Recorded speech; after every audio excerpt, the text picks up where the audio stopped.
Salam sahabat lensa kita, bertemu lagi dengan saya Widodo, tentunya di podcast lensa kita. Pada episode kali ini kita sudah memasuki bulan Februari. Bagi anak-anak muda, bulan Februari mungkin bulan yang ditunggu-tunggu. Ada yang menunggu untuk menerima coklat, ada yang menunggu juga akan memberikan coklat kepada seseorang.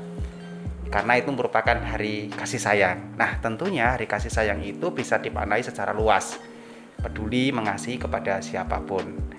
Nah, pada episode kali ini kita sudah kedatangan bintang tamu. Dia juga salah seorang jemaat GKMI Solo, masih muda, tetapi punya ketertarikan atau passion yang luar biasa. Peduli kepada anak-anak. Nah, keren kan? Masih muda tapi punya passion terhadap anak-anak. Yuk langsung saja kita sambut bintang tamu kita, Miko. Selamat datang Miko. Halo Mas, gimana kabarnya? luar biasa Mas. Sehat Deg-degan ya? nih Mas. belum mulai, jangan deg-degan dulu. Gimana kabarnya Miko? Luar biasa Mas, sehat nih. Amin, puji Tuhan ya. Puji Tuhan. Di situasi seperti ini tuh kesehatan paling penting gitu ya, karena kita sehat itu bisa mobile kemana-mana, bisa mengerjakan banyak hal. Seperti yang saya sampaikan tadi di depan, bahwa Miko ini sekalipun masih muda ya kok? Iya masih muda. Iya, tentunya sih lebih muda dari saya itu pasti ya. Sekalipun masih muda, tapi punya passion terhadap anak-anak, gitu ya. Bahkan tadi sudah disampaikan sejak usia 16 tahun ya. Sampai sekarang udah berarti 8 tahun gitu ya. Nah, pertanyaannya nih kok, apa sih yang Miko pikirkan pertama kali ketika mendengar tentang anak? Itu yang pertama. Terus yang kedua, gimana sih ceritanya gitu ya? Bisa bergabung di forum anak gitu ya, bahkan konsentrasi di sana itu awalnya gimana sih gitu? Apa iseng-iseng atau daripada gak ada kerjaan gitu? Bisa diceritakan kepada sahabat lensa kita. Oke, satu kata soal anak itu bagiku adalah harus dilindungi gitu Mas. Karena dari setiap lini kehidupan mereka, apapun tentang mereka itu harus dilindungi. Dilindungi dari apapun. Baik dari orangnya yang punya niatan buruk terhadap kita, terhadap anak-anak, atau sesama anak-anak, bahkan industri juga punya niatan jahat terhadap anak-anak. Oh, segitunya ya? Iya. Itu termasuk, ya mungkin nanti kita akan bahas. Oke, setuju. Nah, ini awal dulu ya. Buat spill aja nih. Nah, tadi apa tentang ketika mendengar kata anak itu, apa sih yang ada di pikiran? Harus dilindungi. Gitu. Jadi ketika mendengar kata anak itu yang terpikir pertama harus dilindungi. Apa karena mereka lemah? Tidak, secara apapun mereka tidak lemah, tetapi perlu dikuatkan. Baik dari dirinya sendiri dan orang-orang di sekitarnya harus dikuatkan. Karena mungkin anak itu terlalu polos gitu ya. Jadi dia perlu pemahaman gitu ya. Perlu dikasih pengertian hal-hal yang boleh, hal yang nggak boleh gitu mungkin gitu. Oke, terus tadi yang kedua tentang awalnya itu gimana?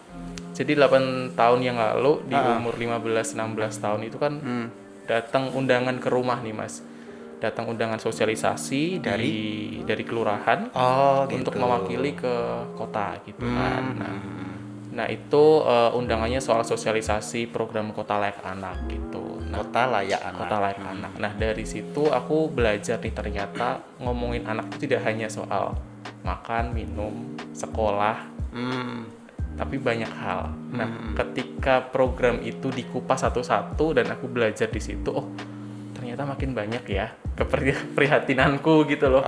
Ternyata anak ini serapuh ini dan benar-benar harus dilindungi gitu. Mungkin kita ataupun anak-anak pun nggak tahu hal apa aja sih yang harus dilindungi. Tapi ternyata banyak pihak itu punya niatan buruk, bahkan sudah tersistem gitu sejak lama supaya ya industri mereka atau bisnis mereka ataupun kebiasaan mereka, kesukaan mereka yang jahat itu tetap berlangsung sampai sekarang. Gitu. Jadi sejak saat itu kemudian Miko punya kayak panggilan gitu ya. Panggilan untuk anak-anak gitu ya. Terus kemudian bergabung di forum anak. Itu ada seleksinya nggak sih? Dulu tidak ada. Nggak ada ya. Tapi kalaupun sekarang karena sekarang aku sudah bukan forum anak tapi fasilitatornya. Iya. Dan kalaupun di tingkat kota itu sudah ada seleksinya gitu sih Mas. Nah, selama 8 tahun bergabung di forum anak, apa aja yang dikerjakan? Apa aja yang dikerjakan? banyak sih Mas. Ya, paling nggak salah satu atau salah Oke, tiga gitu ya. ada 2 sampai 3 kata utama yang aku kerjakan. Yang pertama adalah sosialisasi, edukasi, advokasi, dan keempat kalau boleh nambah adalah memfasilitasi.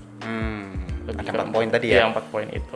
Nah, itu sasarannya apakah anak-anak, orang tua, atau siapa? Semua. Jadi Oh, baik gitu. dari anak-anak sendiri, orang tua, masyarakat, pemerintah sekalipun, dan bahkan Itu ya. dunia usaha. Jadi lebih ini ya, kompleks ya Iya. ternyata ya. Jadi bukan hanya ke anaknya, tapi ke orang tuanya, ke lingkungan gitu, bahkan sampai ke dunia usaha. Iya. Apalagi zaman sekarang gitu. Iya. Nah, kemudian Miko sebagai apa di sana? Lebih ke fasilitator, Oh, lebih ke ya tadi edukator, kemudian sosialisator, kemudian gitu. advokator, Apa namanya, pendampingan ya gitu ya. pendampingan. Itu ada kayak training-training atau maksudnya kan sebelum terjun ke lapangan gitu ya. Mungkin ada kayak training-training atau mungkin berkala setiap berapa tahun kemudian di-upgrade atau gimana?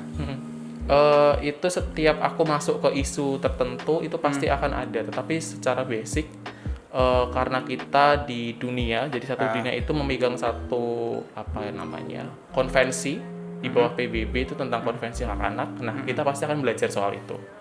Nah, mengupasnya di apa, di pasal atau poin berapa. Nah, dari situlah pijakan kita itu untuk masuk terjun ke apa namanya isu di salah satu anak. Itu sih Mas. Nah, Apakah teman-teman Miko seusia atau Miko paling senior atau paling junior? paling junior. Oh gitu ya. Berarti rata-rata lebih orang tua gitu ya. Iya. Oh, berarti ini memang keren ini ya. Ternyata nggak semua anak muda punya jiwa panggilan seperti Miko. Nah, tentunya ya. Ada nggak sih pengalaman unik? Jadi baik pengalaman lucu yang kemudian itu menjadi satu apa namanya nggak bisa dilupakan. Adakah itu kemudian pengalaman suka dan duka gitu ya? Dan yang ketiga, adakah tantangan-tantangan tersendiri? Kalau sukanya banyak, Oh ya, dukanya kenapa dulu sukanya? karena aku bertemu dengan banyak anak Oh gitu. gitu. Kemudian Wah, jadi banyak ini ya, wah dipanggil apa? Kak atau Mas? Atau Om? harusnya Kak. Tapi anak-anak seringnya melesetnya dengan om gitu. Oh gitu ya. Waduh. Langsung drastis ya. Om gitu ya. Ya mungkin apa mereka mengekspresikan apa namanya kedekatannya Ya, gitu ya. Harusnya manggilnya Kak gitu ya. Kak aja cukup. Oh, ternyata mereka ingin memposisikan lebih senior lagi gitu. Supaya mereka beranggapan bahwa Miko ini lebih profesional gitu. Gitu ya. Jadi karena senengnya karena dikerumunin anak-anak gitu ya. Mungkin begitu datang, wah Om Miko datang gitu ya. Itu senang banget sumpah. Terus kalaupun dukanya puji Tuhan tidak ada, tapi apa ya? Mungkin bukan duka, tetapi lebih ke terenyuhnya. Oh ya. Salah satu bidang pekerjaan yang aku geluti itu adalah tentang pendampingan kasus anak. Yang sampai sekarang aku tidak pernah lupakan adalah aku mendampingi satu anak di Solo, di salah satu kelurahan di mana si anak ini dia dapat kekerasan oleh majikan ibunya. Oh, dia menerima Dia kekerasan. dia umur 2 tahun tapi dia sampai dimasukkan ke kulkas dan mesin cuci sama majikan ibunya ini. Karena apa ya? Karena apanya? Ya karena si majikan ini tidak suka dengan si anak yang Gitu. nangis dan sebagainya. Mengganggu gitu ya. Sehingga sekejam itu si anak. Tapi satu sisi adalah kita tidak boleh berempati terlalu dalam. Jadi satu sisi ketika kita harus berhadapan dengan langsung, kita harus profesional, harus nggak boleh mellow, nggak boleh meleleh. Jadi kita harus strong tapi di dalam tuh mellow banget. Iya betul. Karena kan kita mendampingi ya, mendampingi supaya kita juga harus kuat gitu ya. Sekalipun hati kita mungkin merasa kayak tadi ya terenyuh, kayak mungkin ikut teriris gitu ya. Oh itu ya. Kemudian tantangannya, adakah tantangan-tantangan yang dihadapi? Tentunya ada ya. Tantangan banyak, terutama di salah satu bidang lain itu tentang pengendalian tembakau. Nah, jadi kalau boleh sedikit cerita nih Mas, anak-anak sekarang sebenarnya gini, rokok itu sudah menjadi budaya di Indonesia. Ya. Tetapi hal tidak baiknya itu malah lebih banyak terhadap manusia. Sekarang industri rokok itu menyasar ke perokok pemula, itu sebagai next customer gitu kan. Nah, banyak anak yang tidak tahu, belum tahu dan belum sadar, belum aware, ikut-ikutan. Kenapa sih nggak boleh gitu kan? Juga menyumbang ke APBN, Mas. Ya, benar itu menyumbang ke APBN gitu kan. Tetapi itu kan sudah tidak baik. Cukai itu kan sebagai pajak atas dosa yang dilakukan gitu kan. Iya. Gitu kan. Kalau boleh mengutip kata-katanya Bu Sri Mulyani. Nah, industri ini itu sangat kreatif. Sangat pintar untuk mengelabui dan membuat apapun metode itu supaya anak-anak ini menjadi next customer mereka gitu. Next konsumen gitu. Nah, tantangannya adalah kita berhadapan dengan industri yang punya uang sangat banyak, sangat pintar, dan musuh kita mungkin salah satunya adalah pemerintah yang punya relasi dengan industri ini. Jadi kita dalam satu kali kerja itu banyak banyak sasaran yang harus kita tuju. Yang pertama anak, menyadarkan anak, menyadarkan orang tua, menyadarkan pemerintah, dan mencegah industri ini tuh melakukan hal lain. Jadi tantangannya lebih banyak ya malah ya. Iya. Jadi bukan ke anaknya malah ya. Iya. Lebih ke lingkungan, dan lingkungan itu bisa keluarga dan itu tadi ya dunia luar. Terlebih industri ini sudah dilegalkan dan pemerintah melindungi praktik ini, dan itu yang menjadi tantangan kita. Kayak itu. Nah, Miko, tentunya Miko punya pekerjaan yang kalau ini kan non profit ya, volunteer gitu ya, atau ada gajinya? Ada, cuma lebih ke hati. Ya mungkin uang lelah gitu ya, transport, tapi bukan salary secara profesional gitu. Bener. Tapi saya tahu Miko ini punya pekerjaan yang profesional, tapi kayaknya kok beda dengan passionnya. Kerja yang digeluti sekarang ini apa? Aku seorang konsultan interior designer, Mas. Interior designer. Oh gitu. Dan itu yang menjadi concernnya Miko. Nah, Miko bergabung di Forum Anak itu kan berarti sejak SMA ya? Iya, di SMA, kuliah, terus justru sekarang sudah bekerja di salah satu kantor gitu ya, di di konsultan. Gimana sih membagi waktunya? Belum lagi nanti dengan pelayanan di gereja, misalnya terlibat di singer, terlibat di apa itu, gimana membagi waktunya? Puji Tuhan itu kegiatan baik bekerja maupun di forum anak ataupun di dunia anak ini ya mungkin ada 1-2 kali itu momen di mana itu bersinggungan dan harus ada yang dikalahkan ya. Iya. Tapi puji Tuhan kalaupun di pekerjaan memang setiap hari ada pekerjaan gitu kan Mas. Tapi kembali lagi pandemi itu memberikan plus dan minus. Oh ya? Jadi kalaupun kita sampai sekarang itu masih work from home. Iya. Jadi aku dan teman-teman staff itu ya mengerjakan dari rumah. Oh gitu. Gitu. Tetapi lebih aku ketemu klien, presentasi dan sebagainya. Tapi itu kan cuma sejam 2 jam, oke, selesai gitu.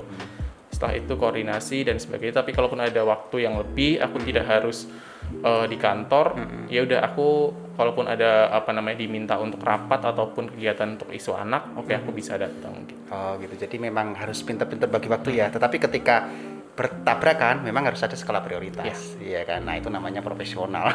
Jadi sahabat dan kita, jika ada yang sedang dalam permasalahan, pergumulan berkaitan dengan anak, bisa menghubungi Mas Miko. Tapi yang sedang berpikir mau bangun rumah gitu ya, mau renovasi rumah, ini kiranya desainnya gimana ya baiknya? Nah bisa juga menghubungi Mas Miko. Ini multi talent, ini keren, luar biasa. Dalam 2 fokus atau 2 konsentrasi yang berbeda. Tadi konsentrasi pekerjaan dan konsentrasi di dunia anak. Tentunya setiap hari ada hal-hal yang baru barangkali, kemudian yang satu ini melengkapi yang satu. Yang di pekerjaan kan juga bertemu dengan orang kan, konsultasi, ngomong-ngomong gitu kan, sharing. Nah, yang di dunia anak juga gitu kan, ketemu dengan anak-anak, ketemu dengan orang tua. Nah, tentunya ada saling keterkaitan mungkin atau bahkan sama sekali enggak gitu. Kalaupun ada keterkaitan pasti ada. Bagaimana kita service orang, hospitality, menyambut orang, kita harus bisa pintar-pintar mendengar orang. Saling mensupport satu sama lain gitu. Jadi aku juga sebelumnya kalaupun di kuliah tidak diajarin gimana tuh ketemu klien gitu, tapi di forum anak atau di dunia anak aku juga baru aku dikuatkan di situ malah. Harus ketemu seperti apa dan bagaimana responnya, bagaimana gestur, dan bagaimana atensi kita ketika harus ketemu orang seperti dan orang yang berbeda karakter ya.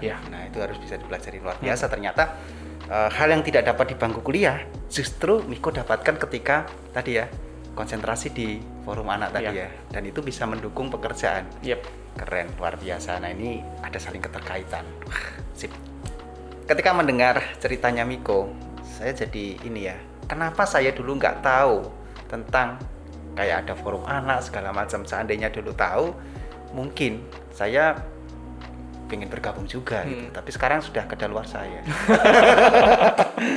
Ya, tapi paling tidak juga diberi kesempatan untuk mendampingi anak di tempat yang lain gitu ya. Nah, kira-kira nih Miko, misalnya ada dari sahabat lensa kita, baik yang masih muda atau lebih muda dari Miko, kepengen ini setelah mendengarkan ceritanya Miko, aku punya passion yang sama nih kayak Mas Miko, kayak Om Miko. Gimana sih caranya aku bisa bergabung? Terus apa saja yang harus dipersiapkan gitu, atau syarat-syarat apa mungkin bisa disampaikan ke sahabat desa kita, barangkali ada yang tertarik punya passion yang sama di dunia anak. Jadi kalaupun di Solo, aku cerita Solo sebelum nanti ke luar kota, karena mereka punya cara yang berbeda. Kalaupun di Solo itu puji Tuhan setiap kelurahan sudah punya organisasi sendiri. Gitu. Jadi bagi teman-teman yang mau gabung itu bisa datang ke kelurahan, tanya aja deh ke bapak atau ibu di sana kalau bergabung itu seperti apa gitu. Nah, tidak ada syarat khusus. Paling khususnya sih tadi ya peduli ke anak itu. Ya, dan syarat khusus utamanya itu di bawah 18 tahun. Dah itu aja. Oh gitu ya? Ya. Harus di bawah 18 tahun? Harus 18 tahun. Di bawah 18 tahun itu yang syarat mutlak gitu untuk ikut di forum anak. Nah, kalaupun di Solo mudah dan berjenjang karena di tingkat kelurahan, kecamatan, kota itu ada. Gitu. Tapi kalaupun di tingkat kota itu ada sistem seleksinya setiap tahun. Dan tahun ini, Februari ini akan ada open recruitment. Baik itu pengurusnya dan fasilitatornya itu akan diupload di akun Instagramnya DP3AP2KB Kota Surakarta. Itu dinas pengendalian panjang tuh. Pokoknya di situ. Kalau itulah pokoknya ya. Terus kalaupun di luar kota, jadi sebenarnya organisasi itu setiap kota kabupaten tuh harus punya gitu ada kan gitu Mas. Ya? Tetapi bagi teman-teman luar kota itu bisa datang aja ke Dinas Perlindungan Anaknya. Ke bidang perlindungan anak, tanya aja Pak Bu, kalaupun mau bergabung ke forum anak itu bagaimana caranya. Nah sekarang kan semakin jelas gitu ya. Jadi bagi teman-teman kaula muda yang punya passion yang sama dengan Om Miko, silakan bisa datang ke kelurahan. Nah ini kesempatan lagi di bulan ini ya, ada open recruitment tadi ya dari tingkat kota itu ya, Kota Surakarta. Jadi ada banyak hal, kalau menurut ceritanya Miko tadi, ada banyak hal yang tidak ada didapati di dunia kuliah, di bangku kuliah, dan didapati di sana gitu ya. Dan tentunya juga hidup kita akan semakin bermanfaat. Banyak teman, terutama akan terkenal di dunia anak-anak itu ya.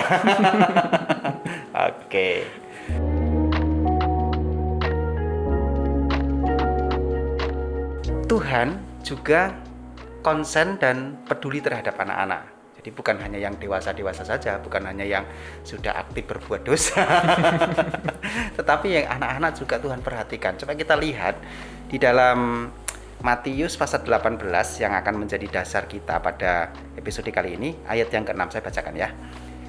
Matius pasal 18 ayat 6. Tetapi barang siapa menyesatkan salah satu dari anak-anak kecil ini yang percaya kepadaku, itu berarti kata Tuhan ya, lebih baik baginya jika sebuah batu kilangan diikatkan pada lehernya, lalu ia ditenggelamkan ke dalam laut.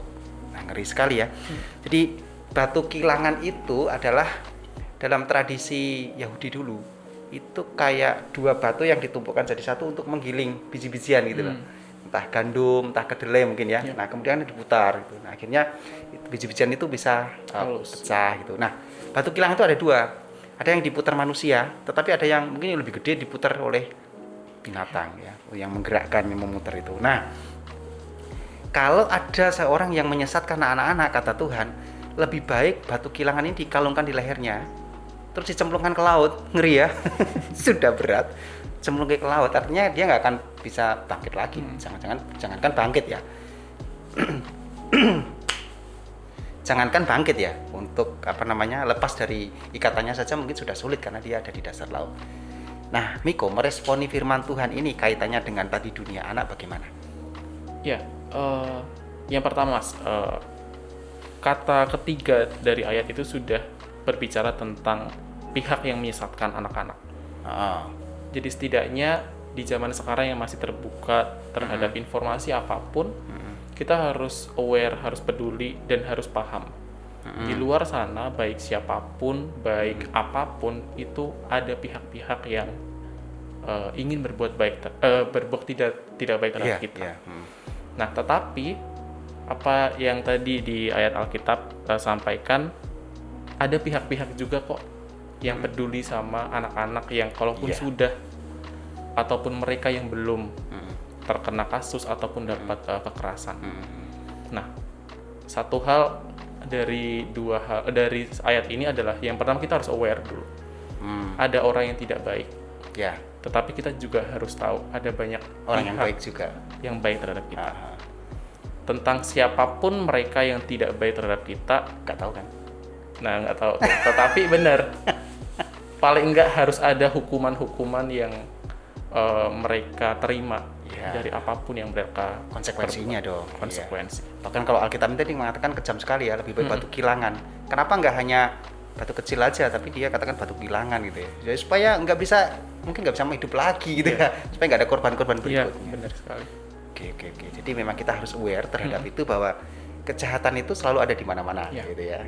Dan tapi ingat juga ada kebaikan itu. Nah, menarik sekali kalau kita berbicara tentang penyesatan atau menyesatkan itu, menurut saya itu ada dua. Jadi ada dua hal. Yang pertama adalah orang yang menyesatkan secara aktif. Jadi orang yang menyesatkan secara aktif itu adalah membuat orang kemudian berbuat dosa. Itu yang pertama. Ini kaitannya dengan kebenaran gitu ya. Lalu yang kedua, penyesatan secara pasif. Itu adalah ketika kita tahu ada ketidakbenaran, kita diam saja. Nah, itu kita juga ikut menyesatkan secara pasif ternyata. Jadi itu tadi betul apa yang sampaikan Miko, bahwa kita juga harus mengedukasi kepada anak-anak, kepada orang tua, kepada siapapun, bahwa anak-anak itu perlu dilindungi. Di luar sana ada banyak orang yang kemudian mau berbuat jahat. Bahkan kalau kita lihat di berita-berita itu, kebanyakan justru bahkan orang-orang terdekat gitu ya, terdekat dari anak-anak sendiri, bukan orang lain gitu. Sekalipun ada juga itu. Nah, oleh sebab itu supaya kita tetap bisa memberikan pemahaman tadi ya, menurut Miko. Dan ini menarik sekali. Lalu gini kok, tantangan apa sih kemudian yang akan dihadapi ketika banyak pengaruh, apalagi sekarang ini ya, di dunia digital 4.0 gitu ya. Itu jangankan anak-anak usia 2 tahun. Yang didampingi Miko itu biasanya anak-anak usia berapa sih? Dari paling kecil pun, dia tadi paling kecil ya 2 tahun sampai dia 18 tahun, Mas. Oh gitu, gitu. Nah, anak-anak sekarang ini, anak-anak usia 1 tahun aja sudah kenal gadget ya. Bahkan ada kalau gadgetnya diambil dia nangis-nangis gitu. Nah, pasti ada tantangan tersendiri tentunya. Dibandingkan 8 tahun yang lalu, perkembangan gadget nggak seperti sekarang ya. Mungkin dulu baru zaman-zamannya BlackBerry mungkin gitu ya. Nah, sekarang kan sudah Android gitu ya. Gimana? Adakah tantangan itu? Tantangannya banyak, Mas. Baik dari orang maupun benda itu pasti akan memberikan dampak buruk ketika kita tidak bisa, ataupun siapapun kita itu tidak bisa memanfaatkan dan menyaring dengan baik. Terkait pendidikan anak dalam hal apapun, baik itu secara iman maupun pendidikannya, di rumah maupun di sekolah, itu banyak tantangan. Nah, kita pasti orang tua ataupun dari kita tahu gadget itu berguna, tetapi bagaimana kita bisa mengatur, bisa menahan supaya anak itu tidak ketergantungan. Banyak cara kok. Mungkin anak bener kayak udah diminta, udah tantrum tuh, udah nangis gitu. Tapi kan pasti ada pola-pola pengasuhan yang itu kurang pas bagi anak itu. Nah, mungkin dari fase-fase anak ini kan pasti punya maintenance sendiri-sendiri, punya cara pendidikan itu sendiri. Nah, ini juga tantangan nih, Mas. Setiap generasi, di tahunku cara mendidik papa mama tuh berbeda dengan cara adikku gitu. Nah, ya karena itu tergantung ataupun juga kepekaan orang tua ataupun kita, gak usah orang tua lah, kita saudara atau teman itu merespon ataupun peka terhadap anak-anak ini, baik siapapun itu, ketika ada perilaku ataupun udah input yang nggak baik, kita harus melakukan sesuatu, harus berani. Memang tidak instan, betul, tidak langsung sadar, tapi bagaimana kita bisa mensupport mereka dengan cara apapun yang baik supaya mereka tuh sadar. Ya tentunya bukan berarti kemudian sudah sulit untuk dikendalikan misalnya gitu ya, udah putus asa, udah nyerah dulu gitu kan. Ada cara gitu ya, dan Pasti. memang prosesnya berarti nggak instan ya, karena proses dia kemudian ketergantungan segala macam itu kan nggak instan juga kan, mulai fase-fase awal sampai kemudian stadiumnya semakin tinggi. Itu berarti bisa juga dimasukkan kategori ancaman juga bagi anak-anak kah? Iya. Contoh saja bagi teman-teman, kalaupun tadi anak-anak yang masih balita sampai 5 tahun itu gadget yang paling sering gitu kan, Mas. Ada lagi mulai dari 6 tahun sampai SMP sampai 15 tuh ancamannya tuh ya gadget juga, tetapi televisi juga. Oh ya? Disadari atau tidak, anak-anak kan sekarang tidur udah malam tuh, Mas. Di atas jam 10 gitu kan. Nah, malam pagi gitu kan. Nah, simple saja. Mulai jam 10 tuh tayangan di TV tuh udah berbau. Makin menarik ya? Makin menarik. Sensornya kurang. Dan terlebih adalah iklan-iklannya udah berbau rokok. Itu yang di televisi. Di HP, lebih dipercaya atau tidak, negara kita itu masih kurang dalam pengawasan sensor-sensor, baik itu yang terkait kekerasan, pornografi, dan apapun. Jadi karena terlalu cepat nih perubahan zamannya, memang tuntutan orang tua ataupun anak-anak juga harus segera secepat mungkin untuk beradaptasi. Mungkin sudah tahu nih, Mas, tapi kadang kan ya berbuat tidak baik itu sangat menggoda, tetapi ya bagaimana iman kita itu harus kuat gitu. Satu lagi nih, Mas. Jadi misalnya ada orang tua yang kemudian punya pergumulan atau punya konsen terhadap anak-anaknya yang sedang dalam penanganan khusus misalnya. Nah, ini kemudian mau meminta fasilitator dari forum anak. Caranya gimana sih? Nah, ngontak ke siapa? Terus bayarnya berapa? Atau gimana? Nah, aku balik tanya nih, Mas. Penanganan khususnya itu berupa apa dulu nih? Ya, katakanlah contoh gitu ya. Misalnya, aduh ini anakku sudah ketergantungan ke gadget nih. Kalau nggak pegang gadget dia nggak mau makan misalnya. Kalau misalnya nggak pegang gadget dia nangis misalnya, dan lain sebagainya gitu. Itu contoh simpelnya, belum lagi contoh-contoh yang lain, misalnya ada yang sudah kecanduan, pornografi dan lain sebagainya, game bahkan sampai itu. Gimana? Satu hal, fungsi kami itu hanya memfasilitasi, tetapi kami juga mendorong supaya pemerintah Kota Surakarta, dan itu sudah diduplikasi di setiap kota kabupaten yang lain. Itu kalaupun di Solo ada namanya Puspaga, Mas, Pusat Pembelajaran Keluarga. Puspaga, Pusat Pembelajaran Keluarga. Okay. Nah, di situ ada layanan secara gratis. Gitu. Bisa diakses siapapun dimanapun. Oh, online itu? Bisa secara langsung, bisa by phone. Juga bisa. Oke. Nah, bagi bapak ibu ataupun keluarganya punya kasus-kasus, tidak hanya anak, orang tuanya juga itu juga bisa mengadu ataupun berkonsultasi di sana. Puspaga tadi ya. Puspaga. Oke. Gitu. Jadi kalaupun mulai anak yang kecanduan, bahkan sudah ada anak yang mohon maaf dia sudah melacurkan diri pun, itu juga sudah pernah diterima oleh Puspaga, ditangani oleh Puspaga. Sampai yang KDRT, baik dari orang tua ke anak ke orang tua, dan antara bapak ibu itu juga diterima oleh Puspaga. Oke. Di mananya kantornya sekarang itu ada di Gedung Tawang Projo, lantai 2 di Kompleks Balai Kota. Oke. Gitu. Ya. Itu gratis. Keren. Jadi informasinya sangat bermanfaat. Tapi misalnya setelah podcast ini, kemudian nanti nomornya Mas Miko kebanjiran pertanyaan, konsultasi juga siap melayani kan? Siap. Sudah 8 tahun Mas. Itu iya. Bukan hanya konsultasi tentang desain interior, tapi juga berkaitan dengan anak itu ya. Oke. Terima kasih sekali. Nah, sebagai orang yang concern di dunia anak, tentunya Miko punya harapan bagi keluarga-keluarga, terutama keluarga-keluarga muda ya. Bagaimana kemudian mereka bisa membimbing, mendampingi anak di era modern ini.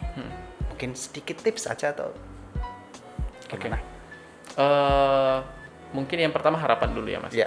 Nah harapannya adalah setiap kita, entah tidak hanya orang tua, tapi bisa teman-teman yang punya teman yang sekiranya mulai ada gelagat tidak baik, mulai galau, tapi udah lama, kemudian ataupun ada saudara yang, galaunya terlalu lama gitu. Nah, setidaknya dari kita, entah siapapun tuh orang tua, teman, saudara, itu punya satu, harapannya kita punya empati. Oke. Kita kadang sudah tahu, tapi kita Masa bodoh. Atau itu biasa aja gitu ya. Atau cengeng. Tapi ketika kita tidak melakukan sesuatu, itu bisa berdampak tidak baik. Jangka panjang ya? Jangka panjang. Nah, harapannya itu empati dan melakukan sesuatu ketika ada hal-hal tidak baik terjadi kepada orang-orang di sekitar kita. Mungkin misalnya terjadi perubahan-perubahan terhadap perilaku anak, sikap anak, ya supaya lebih peka gitu ya. Oke. Itu soal harapan. Kalaupun tips, mungkin aku nggak bisa jawab ya, aku belum berkeluarga. Tapi karena belum punya anak, gitu. Nah, tapi kalaupun belajar dari pengalaman nih Mas, pengalamannya orang lain maksudnya, itu lebih kepada kita jangan kaget. Kalaupun kita jadi suami istri baru ataupun keluarga baru, jangan kaget dengan setiap perubahan zaman. Emang sudah jadi suami istri? Belum, belajar dari ini nih. Iya, oke. Gitu. Terlebih banyak perubahan yang akan datang. Ya, pasti. Kita harus aware. Iya. Harus selektif mana itu yang baik, mana yang buruk. Dan harus siap. Iya, jangan kagetan tadi ya. Jangan kaget. Tiba-tiba begini gitu ya. Iya. Oke. Tapi ketika itu sudah jadi budaya, jangan takut untuk berbeda daripada yang lain. Oke. Kayak itu sih. Cukup itu? Oke, terima kasih Miko. Sebenarnya sih saya masih punya banyak pertanyaan, tapi nanti waktunya ini ya. Jadi nanti kasihan sahabat lensa kita menyaksikan. Mungkin kita bisa buat episode berikutnya ya. Karena tadi kan banyak lini-lininya ya di pendampingan anak itu ya. Ternyata begitu banyaknya, begitu kompleksnya kehidupan di dunia anak. Terima kasih Miko. Sama, Mas. Sudah hadir di podcast kesayangan kita, podcast lensa kita. Gimana perasaannya? Aku bangga sih sama teman-teman. Bangga. Sama siapa? Sama saya? Sama teman-teman, sama GKMI karena punya media kreatif nih. Keren, ya. Menyasarnya ke teman-teman. Apalagi kalaupun di masa pandemi ini nggak bisa tatap muka gitu di gereja, kita bisa kok dengerin lensa kita ataupun streamingnya gereja. Oke. Gitu. Jadi tetap sehat, tetapi ya itu media kreatifnya keren banget. Oke. Terima kasih sekali lagi. Jangan kapok, nanti suatu saat kita akan undang lagi karena masih ada banyak pertanyaan di belakang tadi ya. Saya juga senang Miko anak muda yang punya passion luar biasa di dunia anak, tapi juga profesional di pekerjaan. Nah, ini jadi satu pelajaran juga bagi kita bisa memanage waktu dengan baik. Oke sahabat lensa kita sudah sampai di penghujung episode kali ini. Kita tadi sudah bincang-bincang dengan Miko, bintang tamu kita. Keren ya, ada banyak hal yang kita bisa peroleh dari perbincangan kita pada episode kali ini. Pesannya Miko supaya kita tetap aware bahwa kejahatan itu, niat orang jahat itu bisa terjadi di mana-mana. Bisa di keluarga kita, di lingkungan kita, atau di luaran sana. Tetapi ingat, juga masih ada orang-orang yang peduli. Dan satu lagi, Tuhan itu yang lebih peduli dari semuanya. Jangan lupa untuk tetap mengikuti podcast Lensa Kita yang akan tayang setiap 2 minggu sekali, baik di kanal YouTube GKMI Solo maupun Spotify Lensa Kita. Dan satu lagi yang pasti, jangan lupa untuk tetap mematuhi protokol kesehatan karena corona belum beranjak dari bumi yang kita cintai ini. Sampai jumpa di episode berikutnya dan Tuhan Yesus memberkati.